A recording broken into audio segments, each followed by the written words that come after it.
Hi guys, and welcome back to my channel, or if you're new to my channel, g'day. How's it going, mate? My name is AussieTash. Today we're going to be reacting to and watching the top 10 prohibited areas in America no humans can go to. I'm pretty excited to watch this one and find out what are these areas and why humans can't go there. But before we do, please make sure to hit that subscribe button. That would really help me out a lot. Okay, let's just jump into this video.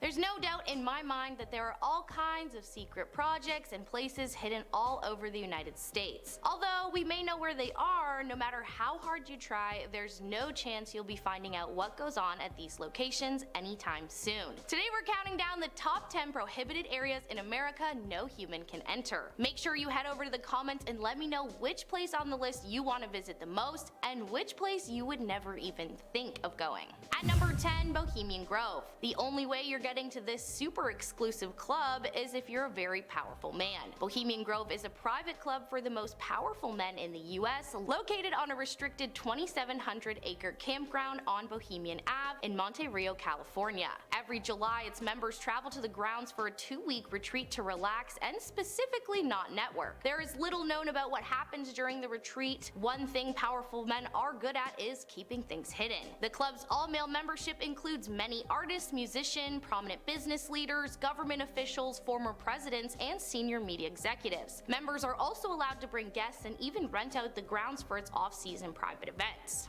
If your interest has been sparked, good luck getting anywhere near Bohemian Grove. It's protected by security year-round, with the club employing ex-military personnel to secure the area. They also utilize high-end equipment like thermal cameras and vibration sensing alarm systems. Some presidents that have visited are George Bush, Richard Nixon, and Ronald Reagan. Basically, there's no chance of getting in unless you have some pretty important friends. Fair income. How long's this been going on for? That's crazy. An exclusive only rich man's club that's got, what, 24-hour security surveillance? They go there for their secret meeting? That's bloody crazy. Pretty cool, but bloody crazy. Number 9, the Coca-Cola Vault. Coca-Cola is one of the biggest brands in the world. The corporation was founded in 1892, so the recipe has been around for over 120 years. It definitely has undergone some tweaks since the 1800s, but now it doesn't contain illegal substances, so it really only changed for the better. The secret formula is located inside World of Coca-Cola in Atlanta, Georgia. While you can absolutely visit the museum itself, showcasing the history of the company, the actual vault that holds the formula is off limits. The actual recipe is located inside of a metal box inside of a 6.6-foot high vault, which is then further protected by a barrier, and the entire area has surveillance with armed guards. The door to the vault can only be opened by a keypad with a hand scanner. It sounds a bit extreme to take all these measures over the recipe for Coke, but with the company bringing in over $42 billion in 2022, the extra security makes total sense. I never thought about seeing the formula of Coke, but now that I know it's in a highly guarded fancy safe, I've never wanted to see something more. I agree, man. I want in on that vault. Coca-Cola. I love it. That one of their newest versions, the caffeine-free, no sugar Coke. Love it. Absolutely love it. Who would have thought all that security, the armored guards, the vault, all that stuff that hides the Coke recipe? Number 8, Granite Mountain Records Vault. The world's largest collection of genealogical records lives in a secure vault located quite literally in the mountains near Salt Lake City, Utah. The Granite Mountain Records Vault was built in 1965 by the Church of Jesus Christ of Latter-day Saints. The purpose of the vault is to preserve and protect records of importance to the church, like its vast collection of family history microfilms. This is an extremely secure facility with no public access allowed. What we do know is that it's home to 2.4 million rolls of microfilm containing approximately 3.5 billion images of family history records. I guess when the Mormon Church says they're a family-centered faith, they aren't kidding. The church is collecting all of these microfilmed images in order to digitize them and turn them into digital records available through FamilySearch.org. Some people think there is more going on in that facility than we're being told, with conspiracy theories and suspicions surrounding the whole operation. The vault is located under 700 feet of solid mountain stone with 3 tunnels tunnels and 4 cross tunnels inside, spanning over 65,000 square feet. They also have reinforced entrance doors that weigh 14 tons each and were said to be able to withstand a nuclear blast. These factors are what really led people to being skeptical of their operations because A, that's a lot of room for converting microfilms, B, that's a lot of security for the names of the deceased, and C, more recent images of the vault seem to show they've expanded the facility to now have 5 entrances instead of 3. Some thoughts surrounding what else is stored there are significant artifacts, ancient relics, or even a bunker. Maybe the expansion is just for expanding operations, but who knows, maybe they really are hiding something else in that vault. Man, I'm lost with all the stuff that's going on in that vault. And the money. Who's funding all this? Who's paying for this vault to be built on this huge mountain to house all this stuff and all these microfilms and all these micro records? Oh my God. It's crazy. It's absolutely crazy. Number 7, Area 51. The widely known name refers to that of a highly classified United States Air Force facility located in Nevada, which is highly prohibited to those without authorization. The fact that it's a government facility that is super off limits and highly guarded has led people to famously associate Area 51 with aliens. For decades now, the facility has been the eye of a conspiracy theory storm, with people convinced that aliens and their technology exist behind its walls. Being told you can't go somewhere or that something is a secret only makes you more interested to know about it. There have been many books, TV shows, and even plans online for massive raids trying to get a glimpse of what lies beyond the very prominent warning signs, to no success. Upon looking at Area 51, it appears like the only protection against unwanted guests is the many warning signs, but apparently not a single thing goes unnoticed. Beyond the gates, cameras see every angle, watching everything below. Locals say the base knows every desert tortoise and jackrabbit that hops the fence. No matter how interested you may be, only a select few have access to what goes on there, causing so many theories and speculations. Who knows, maybe it's alien experiments, maybe it's the most mundane, boring work we could ever imagine. Either way, we aren't going to be finding out anytime soon. She's right, isn't she? When they tell you can't go in there, you want to go in there more, don't you? Roswell, Area 51. We all know about the conspiracy theories with the aliens and all that stuff. But geez, you see some really cool stuff and you think in your mind, what's really going on there and why can't we see it? 6. Cheyenne Mountain Complex. It's located at Cheyenne Mountain Air Force Station, or CMAF, within the Peterson Air Force Base in Colorado Springs, Colorado. The CMAF falls under Air Force Base Command and hosts the activities of several tenant units. At the height of the Cold War, the idea of a hardened command center was thought of as a defense against long-range Soviet bombers. The Army Corps of Engineers supervised the excavation of Cheyenne Mountain and the construction of an operational center. The facility became fully operational as the NORAD Combat Operations Center in early 1967. Since it's a big old place for government stuff, Cheyenne Mountain Complex is protected and closed to the public. It's located under 2,000 feet of granite with 6 tunnels, each 3 stories tall. It's also secured against seismic activity and nuclear explosions. So basically, it's pretty high on the list of places I would like to be during a zombie apocalypse. It has 2 main blast doors which are 3.5 feet thick and weigh over 20 tons. These massive doors close in times of emergency and have only been shut once during 9/11. Since this complex is home to so many important operations like a space control center and national warning facility, it's locked and guarded to the nines. That being said, since we know some of what's going on down there, it's far less desirable to visit. Cheyenne Mountain Command Center. That reminds me of Stranger Things, 100%.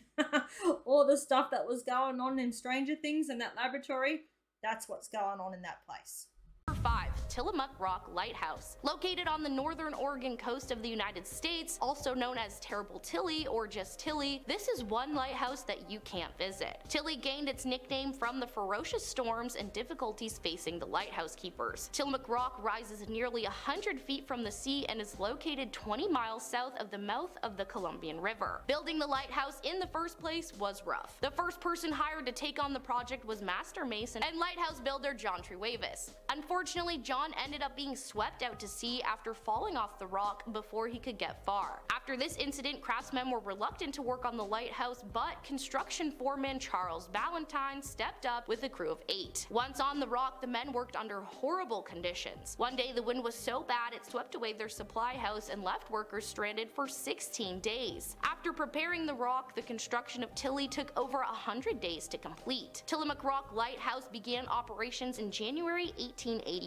With a starting budget of just $50,000, Tilly cost closer to $125,000 in the end. Duty at Tillamook Rock meant isolation, horrible storms, and hazardous environment. On top of that, supplies sent to the rock were often delayed for days or even weeks. It was decommissioned in 1957 due to the extensive wear and tear. The lighthouse has bounced between a few private owners since shutting off its light. Even if you wanted to visit Tilly today, you'd have to resort to a helicopter because of the harsh waters. The rock is even off limits to its owners come time for the seabird nesting season. That lighthouse? That's insane. Why would they keep on building it after they knew how dangerous construction would be and one person had already died? That was a lighthouse. What was being stored there? What were they looking for there? It's just madness. Absolute madness. For Dulce Base. Like Area 51, Dulce Base is the subject of conspiracy theories claiming that a jointly operated human and alien underground facility exists. Apparently, the facility lies under the Archuleta Mesa Mountain on the Colorado-New Mexico border near the town of Dulce, New Mexico. On the surface, Dulce is just your average small town, so small it doesn't even have a single traffic light. According to the bizarre claims, the small town is just the tip of the iceberg. The alleged massive underground facility is said to be home to unimaginable experiments and technologies. For the extreme alien believers, we are all overlooking a high-tech world full of aliens. According to the conspiracy theorists, the Dulce subterranean base is a 7-story compound that houses human-animal hybrids, human-alien hybrids, and extremely advanced technologies. It is possible that it's all made up, but if the government really was experimenting with aliens, it would make sense that they do it under a mountain near a very small town. One thing I find interesting about the Dulce base is that these theories are not new. First claims of the base's existence date all the way back to the 1930s. The rumors of alien intervention didn't start up until the 70s when a former state police trooper named Gabe Valdez documented unexplained cattle mutilations in the area. There have also been claims of UFO sightings and other paranormal activity in the area over the years. Secret aliens or not, it sounds like there's definitely something strange going on in Dulce that I don't want to look any further into. Okay, Dulce, this base. Does it really exist? Is there pictures of this 7-story base? Please leave a comment, let me know. Do we really know if it even exists? If so, what's going on there? Very interested to know. Or is it just a bunch of BS? Don't know. It's very cool to learn about all this stuff, but I love it. Really enjoying it. Number 3, Fort Knox. I bet you've heard at least once in your life someone make a reference to something being harder to get into than Fort Knox. And there's a reason for this. Fort Knox is a United States Army installation in Kentucky, south of Louisville. The reason it's so hard to get into Fort Knox is because of the Bullion Depository, a fortified vault located adjacent to the Fort Knox Army Post. It's operated by the United States Mint Police and it's super well known for its physical security. The depository was built back in 1936 and is operated by the United States Department of the Treasury. The excessive security is in place because it's home to over half the entire country's gold reserves. Early shipments of gold totaling almost 13,000 metric tons were escorted by combat cars to the depository. In the past, it's also been home to other precious items like the Constitution of the United States and the Declaration of Independence. Fort Knox is so heavily protected and secure that the vicinity is off limits to visitors. Even the president has limitations. In fact, only one president has ever been allowed entry, and that was Franklin Roosevelt back in 1943. Along with the heavy-duty physical barriers and fences, the government pays $5 million annually just for security. Wow, so not even the president can make a call and go, hey, it's Joe Biden here, want to come down to Fort Knox? They're going to say, sorry, Mr. President, you're not allowed to visit. That's bloody awesome. Them storing the paperwork too, the Declaration of Independence and the original Constitution, that's cool. Can totally get why the security is so max there. North Brother Island. This tiny island in New York City is located smack dab in the middle of the East River between the Bronx and Rikers Island. It was the site of the infamous Riverside Hospital for quarantinable diseases. If you've ever heard of Typhoid Mary, this is the place where she spent her final days and finally succumbed to her namesake illness in 1938. After World War II, the island was repurposed as housing for veterans and their families. Then it transitioned to being a rehabilitation center for adolescent substance use, which ended up closing in the 60s amid allegations of fraud. After being home to many dark but important facilities, the entire North Brothers Island was closed permanently to the public and became a bird sanctuary. That being said, photographer Christopher Payne was able to go to the island in 2006 after being granted access by the New York City Department of Recreation. The photos he captured of the island are a little haunting, especially with its history of rehab centers and hospitals for the diseased. These photos are interesting to see, but do not make me want to visit the abandoned island even if I could. The whole place looks like it's been taken over by, well, birds, and it's crazy that it's so close to the hustle and bustle of the city. Many people have stepped foot on the North Brother Island over the years, but now the only way to get a glimpse is through Payne's photos or if you have wings and a beak. It's just a bird sanctuary island, right? Why can't you go there? What are they hiding there? Leave a comment. I'd like to know. Number 1. Niihau Island. This island has been privately owned for over 100 years with only an estimated 170 residents. The invite-only island sparked so much interest from travelers across the world due to its extreme exclusivity, commonly referred to as Hawaii's Forbidden Island. It is the westernmost main and 7th largest inhabited island in all of Hawaii. Niihau is also a crucial habitat for some endangered plant species. The island was purchased by Elizabeth St. Clair in 1864 for just $10,000, which would be the equivalent to about $170,000 in 2021. St. Clair purchased it from the Kingdom of Hawaii, and the ownership has been passed down for generations, currently belonging to her grandsons, the Robinson brothers. The island is off limits to all outsiders unless the brothers Bruce and Keith personally invite you for a visit. The people of Niihau are noted for their remarkable craftsmanship and mainly speak in Hawaiian. The reason they have kept the island off limits to the outside world is due to a promise made to a former Hawaiian king. The promise was to protect the island from the mainland and the rest of the world to maintain the beloved heritage, and that's exactly what they've done. To this day, Niihau has rejected the use of modern technologies and survives without electricity, running water, internet, stores, restaurants, paved roads, or cars. A modern-day ancient civilization. It would be fascinating to see how they do things over on Niihau, but it's nice to know they've kept their promise for so long. That was the top 10 prohibited areas in America no human can enter. I've been your host, Maddie, and I will catch you next time for another top 10 countdown. Niihau Island. That's cool. The story of that island and how they've preserved it for so long and it's been passed down through all those generations. Those brothers, they're not going to let anybody just come over there. They want to keep their promise and stuff, mate, and preserve that beautiful natural island. I really like that. I love this video. There's some really cool conspiracy theories going on out there as to why we can't go to some of these places. That first one we seen about that club for just rich, wealthy, powerful American men, that's fair income crazy. Seeing all those past presidents and stuff there, I found that really interesting. The whole video was interesting.